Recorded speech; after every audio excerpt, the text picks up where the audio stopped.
Karbala, Hussein was being trained, that Hussein, you stand on my shoulders, and I prolong the sajda so that you can get off. But a day will come where people will make you fall on the floor. They will stand on your chest and they will stab your chest. They will sever your neck from your head. There will be a day where you will have to go through this musibah and tribulation. Why?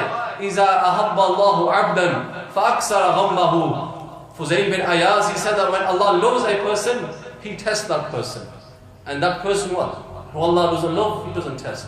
Imam Ali Maqam was being tested at Karbala. When he fell on the floor, it is as if the Quran has fallen on the floor. Shimr bin Azr-Jawshan stood on top of the chest of Imam Ali Maqam alayhi salam. Allahu Akbar, this is the time of Salatul Jummah now. And Yawm al-Jummah and Salatul Jummah is fast approaching. Imam Ali Maqam, he realized his time is now. At the end, he's going to go, إِنَّكَ تَرُوهُ إِلَيْنَا. The Prophet ﷺ said about him, he said, oh Hussein, tomorrow you will be with us in our company, Jannatul Firdaus. He realized his time was over. And what did he do? He put his head where it belonged in sajda to Allah subhanahu wa ta'ala. Where it belonged.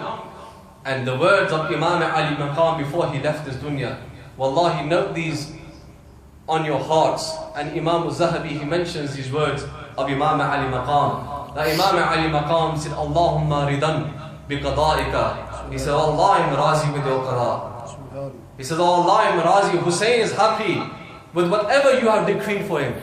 وَصَبْرًا عَلَى بَلَائِكَ. And Hussein has been patient. And Allah, you have seen Hussein has been patient upon whatever tribulation you have faced Hussein with. تَسْلِيمًا لِأَمْرِكَ. Oh Allah, you have seen Hussein has accepted every single command of yours. Allahumma radan biqada'ika wa sabran ala balaika tasliman li amrika. Imam Ali Maqam said these words and then he said, Subhana Rabbiyal A'la, Subhana Rabbiyal A'la, Subhana Rabbiyal A'la. And then Shimr cut the head of Imam Ali Maqam and severed it from his neck. And Imam Ali Maqam left this dunya in that state where his head was doing sajda to Allah subhanahu wa ta'ala. Hazarat, in history, you will find that people have done dawah of nabuwah. People have claimed that we are prophets. People have claimed that we are God. But no one in history until Yawm al-Qiyamah will claim that he is Hussein. SubhanAllah. And no one can make this claim that he is Hussein. Why? Because to be Hussein, you have to sacrifice your family. To be Hussein, you have to sever your neck in the place of sajda. To be Hussein, then your son Abdullah bin Hussein has to be martyred in front of you. And you do not complain or do shakwa to Allah subhanahu wa ta'ala. But you become the criteria, sabr and istiqamah for those people that come after you. And you become the criteria of haqqaniyah for those people that come after you. And you become the benchmark that whenever falsehood rises, then those people who are on truth, they stand up, even though they may be less in number and falsehood may be lots in number. This was the message of Karbala and the message of Imam Ali Maqam alayhi salam. The head was severed. And then Shimr bin al-Jawshan and Ibn Sa'ad, they went to the tents of Imam Ali Maqam alayhi salam. His body was trampled over, mutilated. Horses rode over the body of Imam Ali Maqam alayhi salam. Whilst all of this was going on, Sayyidina Salama, the wife of the Prophet sallallahu alayhi wa sallam, hadith mentioned in the Sunnah of Imam Tirmizi. Someone narrated, her name was Salma. She said that I saw Salama and she was crying. And I said, Ma yubkiki, what's making you cry? Why is it that you're crying? She said, Ra'itu Rasulullah sallallahu alayhi wa sallam fil manam. I've just seen the Prophet sallallahu alayhi wa sallam in my dream. And I saw that the state of Rasulullah alayhi salatu wasalam was such. They were very sad and unhappy. And there was soil in the beard of the Prophet sallallahu alayhi wa sallam. There was soil in the hair of the Prophet sallallahu alayhi wa sallam. I asked the Prophet sallallahu alayhi wa sallam, Ma laka ya Rasulullah sallallahu alayhi wa sallam. Ya Rasulullah alayhi salatu wasalam, what's the matter? And the Prophet sallallahu alayhi wa sallam said, Oh Salama, I have just come from Karbala. Shahidtu qatl al-Hussein anifan. I have just witnessed the martyrdom of my grandson just right now in front of you. And when Sayyidah Salama heard this, she said that beaker that was given to me by the Prophet ﷺ, I looked at it and it turned into blood. And I realized and I said, oh people of Medina, Shahzada of the Prophet ﷺ has been martyred in the hands of Yazid bin Muawiyah. To the extent in Baytul Maqdis, Imam Zahabi mentioned in his Tariq, that people were picking up stones and they were finding fresh blood under the stones on the day that Imam Ali Maqam alayhi salam left this dunya. When they left the dunya, Ibn Sa'd went to the tents, took all the women, took Imam Zayn al-Abidin, arrested them, put them in shackles, robbed the tents, robbed all their belongings, and said, now your husband, your son, your father, your brother has passed away. Now you will go to Kufa when we told you to come and you didn't listen to us. We have made an example of your brother because he has rebelled against the Khilafah of Yazid bin Muawiyah. We will make an example of him. Animals went over the body of Imam Ali Maqam. It was mutilated. You couldn't recognize. His hand was chopped off. And there were bodies everywhere. Sayyidah Zainab, she said, when I walked out and I saw Karbala and I saw all the bodies, I couldn't recognize my brother. She said, I didn't know where my brother was. She goes, I tried to find him and I found a hand of my brother. And when I found the hand of my brother, she said, I said these words, Ya Muhammada, Ya Muhammada, Salla alayka malaikatus sama. She turned towards Medina Sharif and she said, Ya Rasulullah, Ya Rasulullah, Salla alayka malaikatus sama. The angels of the heavens, they send salam upon you, Ya Rasulullah. Haza Hussein bil Ara. Ya Rasulullah, this is Hussein. This is your Shahzada who's been mutilated. Muzammilun bil dima. His body is covered in blood. Muqatta'ul a'ada. His body parts have been mutilated. Ya Muhammada wa banatuka sabayan wa zurriyatuka muqattalatun tasfi alayhi sabah. Ya Rasulullah alayhi salatu wassalam. The state is such today that your zurriya, your progeny has all been killed. And your daughters, Ya Rasulullah, are in shackles. We are arrested and we are being named captives of wars of prisoners and rebels. This is our state today, Ya Rasulullah. In Al-Bidayah wa Nihaya, Ibn Kasiri mentions that when these words emanated from the mouth of Sayyidina Zainab, even the enemies who are from the army of Yazid bin Muawiyah, they began to cry. They realized what sin now they have committed, that they have martyred the Shahzada of the Prophet sallallahu alaihi wasallam. They were taken to Kufa, and this head of Imam Ali Maqam alayhi salam, the honorable head, this head which the Prophet sallallahu alaihi wasallam would kiss, this head that would lie in the lap of the Prophet sallallahu alaihi wasallam, that head which had the lips of Imam Ali Maqam which the Prophet sallallahu alaihi wasallam would kiss, that head that would lay on the shoulders and on the chest of the Prophet sallallahu alaihi wasallam, that head that would lay on the back of the Prophet sallallahu alaihi wasallam when they were in sajda. Today that head was put on a spear. And today Yazid bin Muawiyah and his people were saying that this is what we do to those people that rebel against our hukumat. And Imam al-Tabari in his Tariq, he mentions that the first ever head in history that was placed on a spear was the head of Imam Ali Maqam alayhi salam. This head was given to Khawli bin Yazid. Khawli bin Yazid, his duty was to take this head to Ubaydullah bin Ziyad in Kufa. When he arrived, it was at night, and Ubaydullah bin Ziyad was asleep.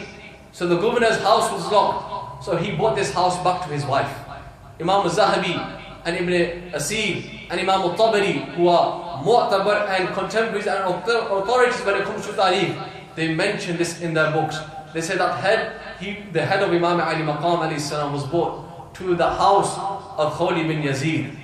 And his wife asked that, who is this? Whose head have you brought? He said that this is the head of Imam Ali Maqam alayhi salam. And she said, people when they come from journeys, they bring back gold, they bring back good values. You bring the head of the grandson of the Prophet sallallahu alaihi wasallam? She said, I will not talk to you ever after today. So Khawli bin Yazid slept in another room in his house. His wife wakes up in the morning and she says to him that at night I couldn't go asleep because this fikr was going through my mind that why have you brought the head of the grandson of the Prophet sallallahu alaihi wasallam in our house. I went into that room where that blessed head was residing, and I saw that from the mouth of that head, Noor was coming out and it was going to the sama. And birds were doing tawaf of the head of Imam Ali Maqam alayhi salam. And he was reciting the Quran. His head, his lips were moving. They were reciting the Quran. Why? Because wahi was being nazil in that house.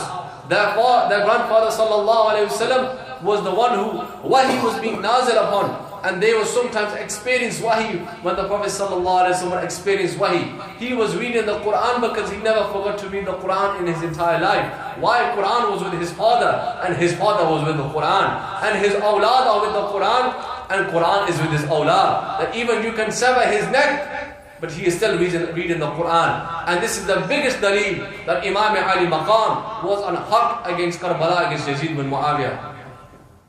Then that head was, the next morning, was given to Ubaydullah bin Ziyad. And Ubaydullah bin Ziyad was such a khabis. When haya leaves an individual, iman leaves that individual as well. Al-haya'u min al-iman, the Prophet sallallahu alaihi wasallam said, that person who has haya, modesty, that he has iman. But when he becomes bi-haya, then he becomes bi-iman. Ubaydullah bin Ziyad, bi-iman. What he did, he got a stick and he started to poke the lips of Imam Ali Maqam alayhi salam. There was an old sahabi there, kibar sahabi who was there, whose back was bent. When he saw this manzar, his back became straight. He said, Ubaydullah bin Ziyad, his name was Zayd bin Akram, Sayyidina Zayd bin Arqam, radiyallahu ta'ala. He said, Ubaydullah, what are you doing? Remove your stick from the mouth of Imam Ali Maqam. He said, Wallahi, these eyes have seen the Prophet sallallahu alayhi wa sallam kiss his lips many times. And then the family of Imam Ali Maqam was brought to Kufa. And they were shackled. And then they were titled as rebels, as captives. And they were taken to Sham, to the Takht-e-Nashin of Yazid bin Muawiyah. And when they arrived at Sham, people of Sham didn't know who these people were. They were only told they were rebels, captives of war. They didn't know whose head was on this spear. And people stood on their rooftops and began to witness this manzar. There was a woman who was on those rooftops. Imam Ibn al-Qasir, he mentions Al-Bidayah wa Nihaya. This woman came to Sayyidina Zainab salamullahi alayha. And this woman, she gave water, clothing, provisions, all those things that were in need for the family of the Prophet sallallahu alaihi wasallam, she gave them. Sayyidina Zainab salamullahi alayha, she began to cry. She said, from Kufa to down, no one has even given us a drop of water. And she says, I don't know who you are, but you've done so much ihsan upon us, that how is it that we can repay you? And she said that, who are you? Why did you do this? Everyone else was standing on the rooftops. You didn't need to come down. We're rebels, we're captives, we're apparently people who have rebelled against the system of Yazid bin Muawiyah. She said, I don't care who you are. But in my younger days, I used to live in Medina al-Munawwara. And I was the khadima of Sayyidina Fatima al-Zahra salamullahi alayha. Now she doesn't know that this is Sayyidina Zainab. And Sayyidina Zainab hasn't even told this woman who she is. So she's asking, why did you do this? She said, I used to be the khadima of Sayyidina Fatima al-Zahra salamullahi alayha. She said, when Sayyida was about to pass away from this dunya, I went to her and I asked Sayyida, give me some nasiyah, so that I can act upon it for the rest of my life. She said, Sayyida said to me, Sayyidina Fatima al-Zahra, that wherever you see rebels, give them water, give them provisions. She said, for the first time in my entire life, since they have passed away from this dunya, this is the first time I've had the honor to act upon that advice of Sayyidina Zainab Sayyidina Fatima al-Zahra salamullah alayhi. Hence why I gave all these provisions to you. Hence why I gave you clothes, water, and asked about your state. Sayyidina Zainab says that what is it in how we can repay you? Because you've done so much ihsan upon us, what can we give back to you? Even though we have nothing, we can probably just give dua. She said that when I was with Sayyidina Fatima al-Zahra salamullahi alayha, I used to play with two of her children, Sayyidina Zainab and Imam Ali Maqam Imam Hussain alayhi salam. It's been years and decades since I've seen their faces. Make dua to Allah that Allah Ta'ala gives me this opportunity that I see their faces. Sayyidina Zainab began to cry. She says, oh woman, your dua has been accepted. She said, how? She said, I am Zainab, and this is Imam Ali Maqam alayhi salam. This was the tribulations and the trials that the family of the Prophet sallallahu alayhi wasallam went through. And then they arrived in the Barakah, in the presence of Yazid bin Muawiyah. And Imam Zainul Abidin was there. And Yazid bin Muawiyah said, oh, Zainul Abidin, who's Takht-e-Nasheen today? You or your father? Or me or your father? Who is wearing the Taj of Khilafah today? You, your father or me? I am wearing the Takht of Khilafah. Your father's head is on a spear and the people are mocking him. And he's become an example for those people who rebelled against Yazid bin Muawiyah. At that time he azan went. And when the Muazzin got to Ashhadu Anna Muhammadan Rasulullah, Imam Zainul Abidin spoke then. He said, oh Yazid, you said you are in charge and your hukumat is in charge. 5 times a day my Nana's azan is being read and his name is being said. Your name is not being said at all. When you die, your tashakhus will be omitted from this dunya. You will no longer remain. But every single muazzin has to say, Ashhadu Anna Muhammadan Rasulullah. Every single time when he calls to prayer. No one calls your name. You may have the power and the fame now, but we will have that power and we will have the fame until Yawm al-Qiyamah. Hawza Qasir, you will come and you will be turned back and will not be given any water. Why? Because you are from those people that killed my father. Do you think the Prophet ﷺ is going to give you water? All of this is happening. And the people of Sham are witnessing all this. Imam Ibn Kasir, and on this riwayah I'll finish. He then mentions that the head of Imam Ali Maqam was given to Yazid bin Muawiyah. And Yazid bin Muawiyah said to Ibn Sa'ad that if you bring the head to me, I will reward you with so much. So Yazid bin Muawiyah rewarded Ibn Sa'ad. The head was brought to Yazid bin Muawiyah. And then he called for Sayyidina Zainab. And when Sayyidina Zainab came, he spoke to her in a manner that wasn't appropriate for her shan. There was an old woman there by the name of Sayyidina Fizza. And today, if you go to Sham, her grave is in the Suq of Humaydiyah near Masjid Umayyad. She is buried there. She was from Habash. She was very old and her back was very bent. She couldn't straighten her back. When she realized that the way Yazid bin Muawiyah is speaking to Sayyidina Zainab, she said, oh Yazid, be careful of who you're speaking to. Control your tongue in the manner that you speak to these people. Have you forgot the Quran, what the Quran says about these people? Have you forgotten what the Prophet ﷺ said about his family? Yazid bin Muawiyah asked his shoulder, who is this woman? What is her problem? What does she want? And she was from Habash, Ethiopia. Yazid bin Muawiyah said, be quiet while I'll have you killed.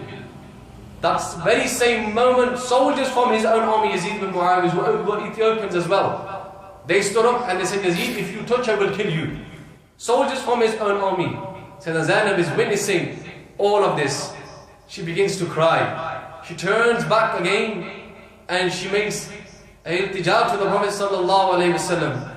And she said, Ya Rasulullah alayhi salatu wasalam, for this old woman, there are people willing to kill Yazid bin Muawiyah and sacrifice their life.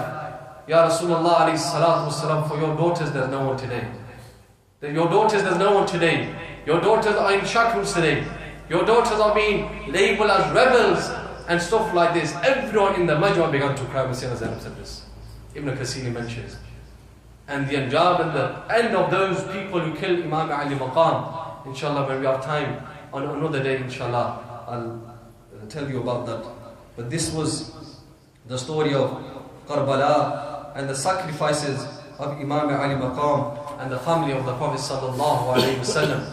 And what we learn is that even when Imam Ali Maqam was in Musibah, he never forgot Allah. And what we can take from these lessons and this horrific event of Karbala is that when we are going through difficulties, even though our difficulties are not even like the difficulties of Imam Ali Maqam alayhi salam, we never forget Allah. Why? Ya ayyuhallazina amanu ista'inu bis-sabri was-salah. Allah said, all those who have iman, who believe, ista'inu bis-sabri was-salah. Seek help through salah and through patience. Imam Ali Maqam never forgot his salah and he was never impatient. Inna Allaha ma'as-sabirin. Allah is with those who are patient. And Imam Ali Maqam was tested. He was tested in terms of food. He was tested in terms of losing his children. He was tested himself, who faced martyrdom and shahada. He was tested the most out of the family of the Prophet ﷺ. But when it came to leaving this dunya, he left with these same words. Allahumma radan bi qada'ika wa sabran ala balaika. تسليما لأمرك سبحان ربي الأعلى سبحان ربي الأعلى. وأقول قولي هذا وأستغفر الله لي ولكم وآخر دعوانا الحمد لله رب العالمين. آمين. اللهم صل على سيدنا ومولانا محمد وعلى آل سيدنا ومولانا محمد وبارك وسلم عليه.